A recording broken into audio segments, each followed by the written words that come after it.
BA प्रथम वर्ष पाश्चात्य दर्शन का अध्ययन कर रहे विद्यार्थियों का इस वीडियो लेक्चर में एक बार फिर से स्वागत।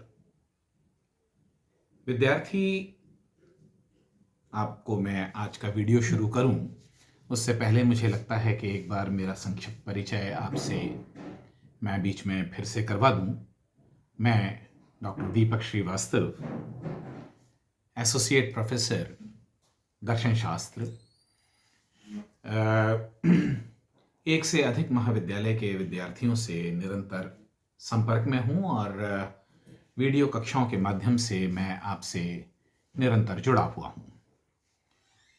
गवर्नमेंट कॉलेज जमवा रामगढ़ के विद्यार्थी भी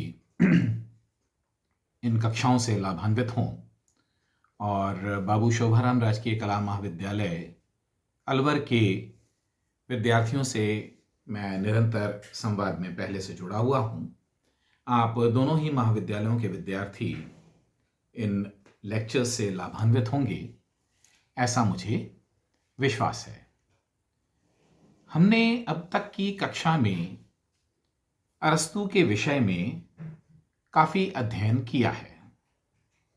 हमारी पिछली कड़ी में हमने जड़ या पदार्थ और आकार और उनके माध्यम से होने वाले परिवर्तन, ऐसा नहीं है कि कोई विशेष परिवर्तन पदार्थ और आकार के संयोग से होता है।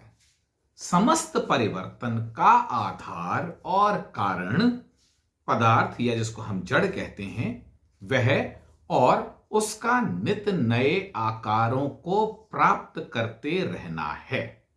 यानी कि परिवर्तन की व्याख्या को यदि हम बहुत संक्षेप में एक पंक्ति में कहने की कोशिश करें तो हम कहेंगे कि पदार्थ का या जड़ का नए आकार को ग्रहण कर लेना ही परिवर्तन है।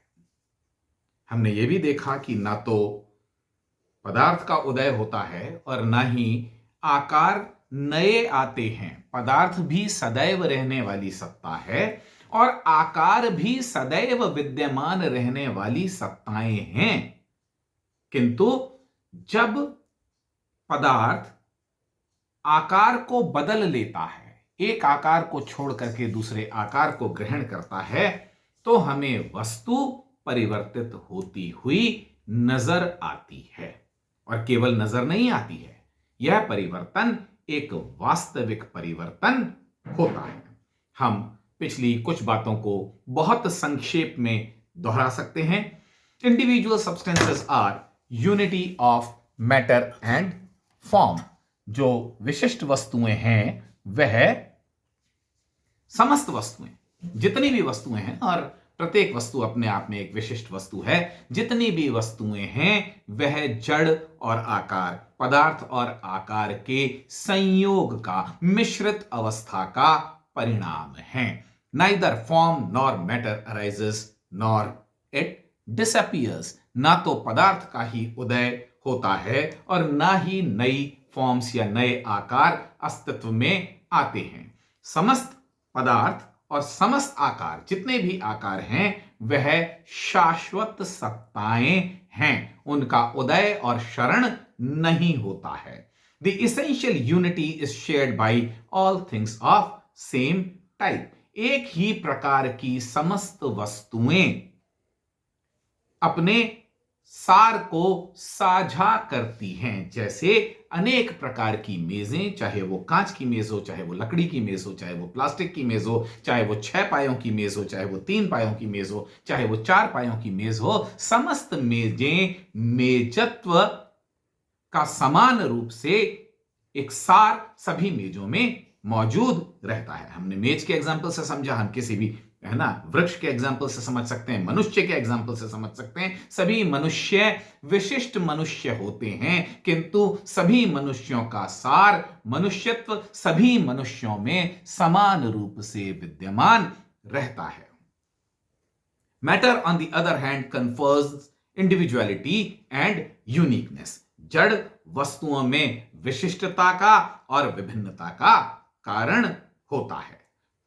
The individual objects grow and change. विशिष्ट वस्तुएं विकसित होती हैं और परिवर्तित होती हैं, विकास को प्राप्त करती हैं और परिवर्तित होती हैं। All existence is changing and growing. समस्त सत्ताएं परिवर्तनशील और विकासमान हैं।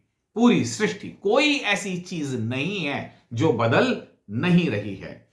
To explain becoming there must be something that persists change. परिवर्तन की व्याख्या करने के लिए यह आवश्यक है, यह अनिवार्य है कि कोई ऐसी चीज है जो निरंतर अस्तित्वमान रहनी चाहिए, जिसका निरंतर्य होना चाहिए। यदि हम ये कहेंगे हम परिवर्तन की व्याख्या बिना स्थायित्व के नहीं समझ सकते, परिवर्तन की व्याख्या बिना स्थायित्व के नहीं कर सकते, कुछ है जो बदल रहा है तो उसका होना, उसका विद्यमान रहना।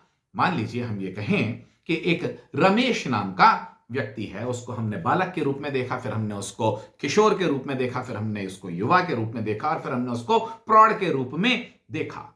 ये अवस्थाएं बदल गईं, उसकी कद काठी, रंग रूप, उठना बैठना, चाल ढाल सब बदल गया, लेकिन इन सब के मध्य रमेश का स्थायी रहना जरूरी है। तभी हम ये कह सकते हैं कि रमेश एक समय में बालक था, फिर दूसरे समय में वो किशोर था, तीसरे समय में वो युवा था और चौथे समय में इत्यादि बातें। तो किसी ना किसी चीज का निरंतर्य किसी परिवर्तन की व्याख्या के लिए आवश्यक हो जाता है।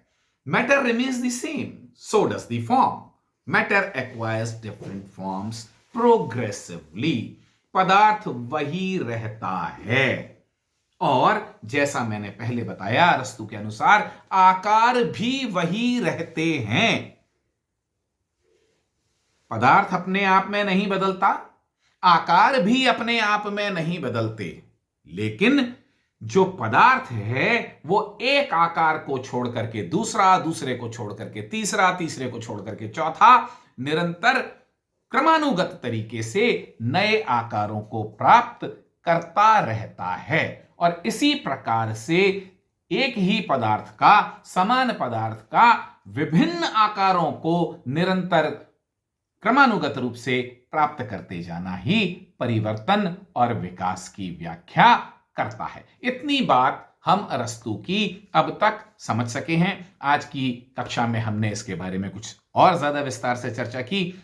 आने वाली कक्षा में हम इस चर्चा को और आगे बढ़ाएंगे। मुझे उम्मीद है कि विद्यार्थी इन लेक्चर्स को सुन रहे हैं, इन वीडियोस को देख रहे हैं और इनसे लाभान्वित हो रहे हैं। मेरा फोन नंबर 7665203015। मेरी प्रत्येक वीडियो स्लाइड्स जो मैं आपके साथ में शेयर करता हूं उसमें दिया हुआ होता है। आप जब चाहें मुझसे व्हाट्सएप के माध्यम से संवाद कर सकते हैं। बहुत ज्यादा यदि आपको कोई जिज्ञासा, परेशानी, उत्कंठा हो, आप मुझसे समय मांग करके फोन पर सीधे बात भी कर सकते हैं। आशा है कि आप इन वीडियोस को भली भांति देख रहे हैं और अपने अध्ययन को आप सुचारू बनाए हुए हैं। अभी के लिए इतना ही। अगली कक्षा में फिर मुलाकात होती है। धन्यवाद।